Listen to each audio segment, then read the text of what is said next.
মুসলমান বন্ধুগণ, আমার কথাগুলি ভালো করে বুঝেন। এই দুনিয়াতে আল্লাহ পাক রব্বুল আলামিন যত নবী রাসূল পয়গম্বর তৈরি করেছেন, যত নবী রাসূল পয়গম্বর প্রেরণ করেছেন, সব নবী এবং রাসূল পয়গম্বর সব কিছু মানুষদেরকে দিলের মধ্যে কাজ করেছেন। প্রতিটি পয়গম্বর পরকালের দাওয়াত দিয়েছেন, আখিরাতের ভয় মানুষের অন্তঃকরণের মধ্যে সৃষ্টি করেছেন। কারণ হলো পরকালের ভয় ছাড়া মানুষের জীবন সুন্দর হতে পারে না। কারণ হলো পরকালের ভয় ছাড়া মানুষের জীবন সুন্দর আর পরিপাটি হতে পারে না।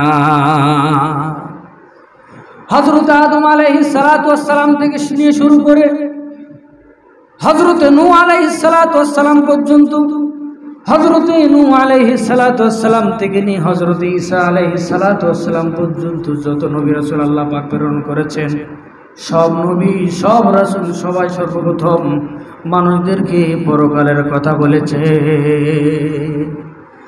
আমার নবী সাল্লাল্লাহু আলাইহি ওয়াসাল্লাম যখন 40 বছর বয়সে যখন নবুয়তটা পেলেন, তখন তিনি পাহাড়ে উঠে কি দাওয়াতটা দিলেন? তখন তিনি দাওয়াত দিলেন, ইয়া আইয়ুহান নাসু কুলু লা ইলাহা ইল্লাল্লাহ তুফলিহুন।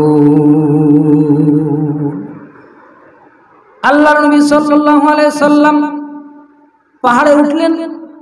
ওঠার পরে তিনি বললেন, ওহে মানব মণ্ডলী, ওহে মানব মণ্ডলী, তোমরা বলো লা ইলাহা ইল্লাল্লাহ, আল্লাহ ছাড়া কোনো ইলাহা নাই, আল্লাহ ছাড়া কোনো আইনদাতা নাই, ইলহামদাতা নাই, লাআল্লাকুম তুফলিহুন, আশা করা যায় তোমরা সফলকাম হবে।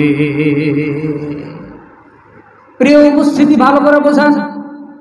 এই দাওয়াত যখন মুহাম্মদ সাল্লাল্লাহু আলাইহি সাল্লাম মক্কার জীবনে যখন দিলেন, তখন সমস্ত কাফেররা বলল, ইয়া মুহাম্মদ আনতা মাজনুন, তুমি তো পাগল হয়ে গিয়েছো মুহাম্মদ। মুহাম্মদ কিসের দাওয়াত দেয়? আমাদের বাপ দাদার ধর্ম বাদ দিয়ে সে মন গড়া দাওয়াত দেয়। মুহাম্মদ বুঝি পাগল হয়ে গেছে? এই কথা যখন কাফেররা বলল, আল্লাহ পাক রব্বুল আলামিন সঙ্গে সঙ্গে আয়াত নাজিল করে দিলেন, ওয়া মা সাহিবুকুম বিমাজনুন। আল্লাহ পাক রব্বুল আলামিন বলেন, তোমাদের সাথী মুহাম্মদ সাল্লাল্লাহু আলাইহি সাল্লাম পাগল না। তিনি যা কিছু বলেন সব কিছু আমার কথা। আমি আল্লাহ পাক রব্বুল আলামিন তাকে যা বলতে বলি তাই তিনি বলেন। শুধু এবার লক্ষ্য করুন, মুহাম্মদ সাল্লাল্লাহু আলাইহি সাল্লাম দ্বিতীয় দাওয়াত দিলেন মানুষদেরকে, পরকালের দাওয়াত। সেই দাওয়াতটা কি? আল্লাহ পাক রব্বুল আলামিন সূরা হজের 1 নম্বর আয়াতে বললেন, ইয়া আইয়ুহান নাসু তাকু রাব্বাকুম ইন্না জালজালাতাস সাআতি শাইউন আযীম। আল্লাহ পাক রব্বুল আলামিন জানিয়ে দিলেন, ওহে মানব মণ্ডলী, ইত্তাকুল্লাহ, তোমরা আল্লাহকে ভয় করো। আর ওই দিনের ভয় করো যেই দিন ইন্না জালজালাতাস সাআতি শাইউন আযীম, বিশাল কম্পন শুরু হয়ে যাবে। মানুষগুলি পাগলের মতো ঘুরতে থাকবে, মানুষগুলির কোনো পরিচয় থাকবে না। ওই দিনের তোমরা ভয় করো। আল্লাহ পাক বলছেন, আল্লাহ পাক রব্বুল আলামিন বলেন সেই দিনের অবস্থাটা কেমন হবে? ইয়াউমা তারাউনাহা তাযহালু কুল্লু মুরদিআতিন আম্মা আরদাআত ওয়া তাদউ কুল্লু যাতিন হামলিন হামলাহা।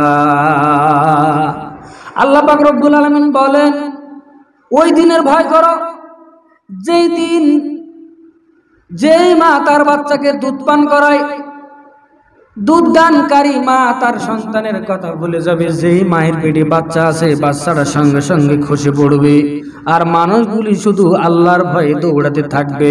ওই দিনের ভয় তোমরা করো। এই জন্য সমস্ত নবী রাসূল ওই কথাই বলেছেন, ওই দাওয়াত দিয়েছেন, পরকালের ভয় তোমাদের অন্তঃকরণের মধ্যে তোমরা সৃষ্টি করো। প্রিয় উপস্থিতি, লক্ষ্য করুন, এই দাওয়াত যখন মুহাম্মদ সাল্লাল্লাহু আলাইহি সাল্লাম যখন দিলেন, তখন কাফেররা বলল, মুহাম্মদ তুমি তো মন গড়া পরকালের কথা বলছো, পরকাল বলতে তো কিছু নাই। আল্লাহ পাক রব্বুল আলামিন বলেন, কাইফা তাকফুরুনা বিল্লাহি ওয়া কুনতুম আমওয়াতান ফাআহয়াকুম সুম্মা ইউমীতুকুম সুম্মা ইউহয়ীকুম সুম্মা ইলাইহি তুরজাউন। আল্লাহু আকবার। আল্লাহ পাক রব্বুল আলামিন বলেন, ওহে মানব মণ্ডলী, কাইফা তাকফুরুনা বিল্লাহ, তোমরা কিভাবে আল্লাহকে অস্বীকার করো, আল্লাহর সঙ্গে কুফরি করো। ওয়া কুনতুম আমওয়াতান, তোমরা ছিলে মৃত্যু, এই মৃত্যু থেকে আল্লাহ পাক রব্বুল আলামিন তোমাকে জীবন দান করেছেন। এই জীবন থেকে আল্লাহ পাক রব্বুল আলামিন আবার তোমাকে মৃত্যু ঘটাবেন। এই মৃত্যু থেকে আল্লাহ পাক রব্বুল আলামিন পুনরায় তোমাকে আবার কিয়ামতের দিন উজ্জীবিত করবে। এই কথা শুনে কাফেররা বলল, এই জীবন তো আমাদের জীবন, পরকাল বলতে কিছু নাই। কাফেররা তখন কি বলল, আল্লাহ পাক রব্বুল আলামিন কাফেরদের কথা কোরআন মাজিদে তুলে দিলেন। মক্কার কাফেররা মুহাম্মদ সাল্লাল্লাহু আলাইহি সাল্লামকে বলল, ওয়াকালু ইন হিয়া ইল্লা হায়াতুনাদ দুনিয়া নামুতু ওয়া নাহয়া ওয়া মা নাহানু বিমাবউসিন। কাফেররা বলল, ওয়াকালু মা হিয়া ইল্লা হায়াতুনাদ দুনিয়া, তারা বলল এই দুনিয়ার জীবনটাই তো হচ্ছে আসল জীবন, পরকাল বলতে কিছু নাই, পরকালে আমাদের উঠতে হবে না। এই কথা তখন তারা বলল, কারণ হলো কাফেরদের থিওরি হলো দুনিয়ায় যা কিছু নাও, বুদ্ধি করো নাও, দুনিয়ার মজা তোমরা নিয়ে নাও। এই থিওরির উপরে কাফেররা কিন্তু চলতে থাকে। আল্লাহ পাক রব্বুল আলামিন মুহাম্মদ সাল্লাল্লাহু আলাইহি সাল্লামকে আয়াত নাযিল করে জানিয়ে দিলেন, ওগো নবী আপনি কাফেরদেরকে বলুন। এই কাফেররা তখন বলল, আমরা পরকালে কিভাবে উঠব? এই দুনিয়ার জীবনটাই তো হচ্ছে আসল জীবন, পরকাল বলতে কিছু নাই, আল্লাহ বলতে কিছু নাই। এই কথা যখন কাফেররা বলল, মুহাম্মদ সাল্লাল্লাহু আলাইহি সাল্লাম তাদেরকে বলল, পুনরায় তোমাদেরকে জীবিত করা হবে আর তোমাদের জীবনের সব কিছু হিসাব নিকাশ নেওয়া হবে। এই কথা শুনে কাফেররা বলল, ওয়াকালু আইযা কুন্না ইযামান ওয়া রুফাতান আইন্না লামাবউসুনা খালকান জাদীদা। এই কাফেররা বলল, আমরা যখন মৃত্যুবরণ করব, আমাদের গোশত মাংসগুলি মাটির সঙ্গে মিশে যাবে, হাড্ডি গুড্ডি আলাদা হয়ে যাবে, তারপরে আমাদেরকে জীবিত করা হবে। এটা কেমন কথা? এটা তো মাথার মধ্যে ঢোকে না। আল্লাহ পাক রব্বুল আলামিন মুহাম্মদ সাল্লাল্লাহু আলাইহি সাল্লামকে বললেন, হে নবী আপনি কাফেরদের জবাবে বলুন।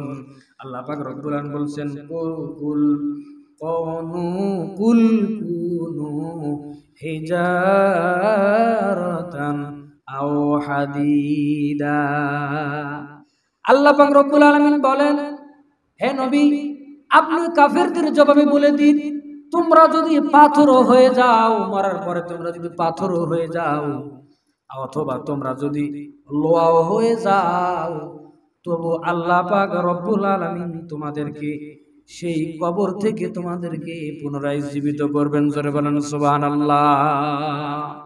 আল্লাহ পাক রব্বুল আলামিন আমাদেরকে মায়ের পেটের মধ্যে কিভাবে সুন্দর, যেই সময় আমরা কোনো জীবিত ছিলাম না, আমাদের কোনো উল্লেখযোগ্য কোনো বস্তু হিসাবে পরিগণিত ছিল না, আমাদের নাম ছিল না, আমাদের নিশানা ছিল না, আমাদের কিচ্ছু ছিল না, সেখান থেকে আল্লাহ পাক রব্বুল আলামিন আমাদেরকে অস্তিত্ব দান করেছেন। আল্লাহ পাক রব্বুল আলামিন বলেন, হাল আতা আলাল ইনসানি হিনুম মিনাদ দাহরি লাম ইয়াকুন শাইআম মাযকুরা।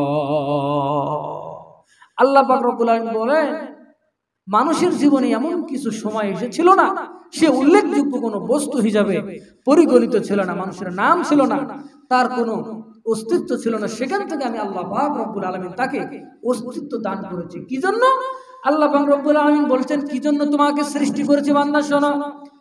ইন্না খালাকনাল ইনসানা মিন নুতফাতিন আমশাজ নাবতালিহি ফাজআলনাহু সামিআম বাসীরা। আল্লাহ পাক রব্বুল আলামিন বলেন, মানুষকে আমি সৃষ্টি করেছি একটা ফোঁটা নাপাক পানি দিয়ে, দুর্গন্ধযুক্ত পানি দিয়ে। আমি আল্লাহ পাক রব্বুল আলামিন মানুষটিকে সৃষ্টি করেছি কি জন্য, কেন কেন সৃষ্টি করেছি, কারণটা কি? আল্লাহ পাক রব্বুল আলামিন বলেন, নাবতালিহি, আমি যেন তাদেরকে পরীক্ষা করতে পারি।